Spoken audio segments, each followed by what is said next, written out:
Matthew 15. Then the scribes and Pharisees who were from Jerusalem came to Jesus, saying, Why do your disciples transgress the tradition of the elders? For they do not wash their hands when they eat bread. He answered and said to them, Why do you also transgress the commandment of God because of your tradition?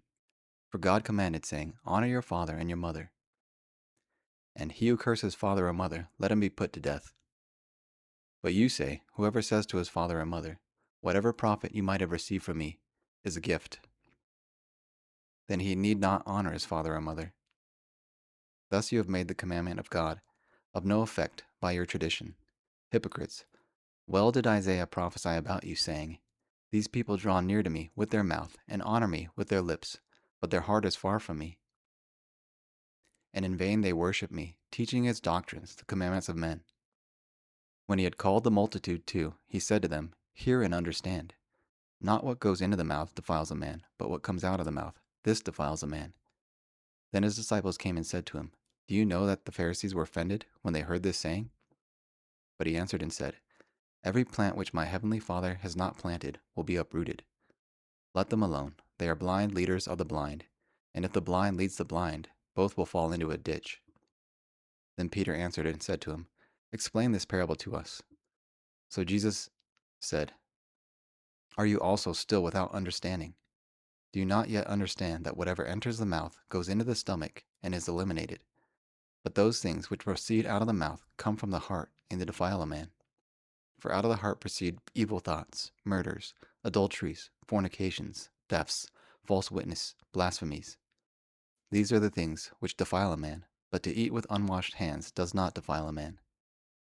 Then Jesus went out from there and departed to the region of Tyre and Sidon. And behold, a woman of Canaan came from that region and cried out to him, saying, Have mercy on me, O Lord, Son of David. My daughter is severely demon-possessed. But he answered her not a word. And his disciples came and urged him, saying, Send her away, for she cries out after us. But he answered and said, I was not sent except to the lost sheep of the house of Israel. Then she came and worshipped him, saying, Lord, help me. But he answered and said, It is not good to take the children's bread and throw to the little dogs.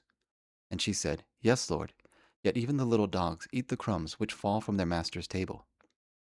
Then Jesus answered and said to her, O woman, great is your faith. Let it be to you as you desire. And her daughter was healed from that very hour. Jesus departed from there, skirted the Sea of Galilee, and went up on the mountain and sat down there. Then great multitudes came to him, having with them lame, blind, mute, maimed, and many others, and they laid them down at Jesus' feet, and he healed them. So the multitude marveled when they saw mute speaking, maimed made whole, lame walking, and blind seeing, and they glorified the God of Israel. Now Jesus called his disciples too and said, I have compassion on the multitude, because they have now continued with me 3 days and have nothing to eat, and I do not want to send them away hungry, lest they faint on the way. Then his disciples said to him, Where could we get enough bread in the wilderness to fill such a great multitude? Jesus said to them, How many loaves do you have? And they said, 7, and a few little fish. So he commanded the multitude to sit down on the ground. And he took the 7 loaves and the fish and gave thanks, broke and gave to his disciples, and the disciples to the multitude. So they all ate and were filled, and they took up 7 large baskets full of the fragments that were left. Now those who ate were 4,000 men, besides women and children. And he sent away the multitude, got into the boat, and came to the region of Magdala. Psalm 15, a psalm of David. Lord, who may abide in your holy tabernacle? Who may dwell in your holy hill? He who walks uprightly, and works righteousness, and speaks the truth in his heart. He does not backbite with his tongue, nor does evil to his neighbor, nor does he take up a reproach against his friend. In whose eyes a vile person is despised, but he honors those who fear the Lord. He swears to his own hurt and does not change. He does not put out his money at usury, nor does he take a bribe against the innocent. He who does these shall never be moved. Proverbs 15. A soft answer turns away wrath, but a harsh word stirs up anger. The tongue of the wise uses knowledge rightly, but the mouth of fools pours forth foolishness. The eyes of the Lord are in every place, keeping watch on the evil and the good. A wholesome tongue is a tree of life, but perverseness in it breaks the spirit. A fool despises his father's instruction, but he who receives correction is prudent.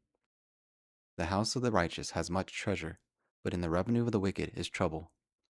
The lips of the wise disperse knowledge, but the heart of the fool not so.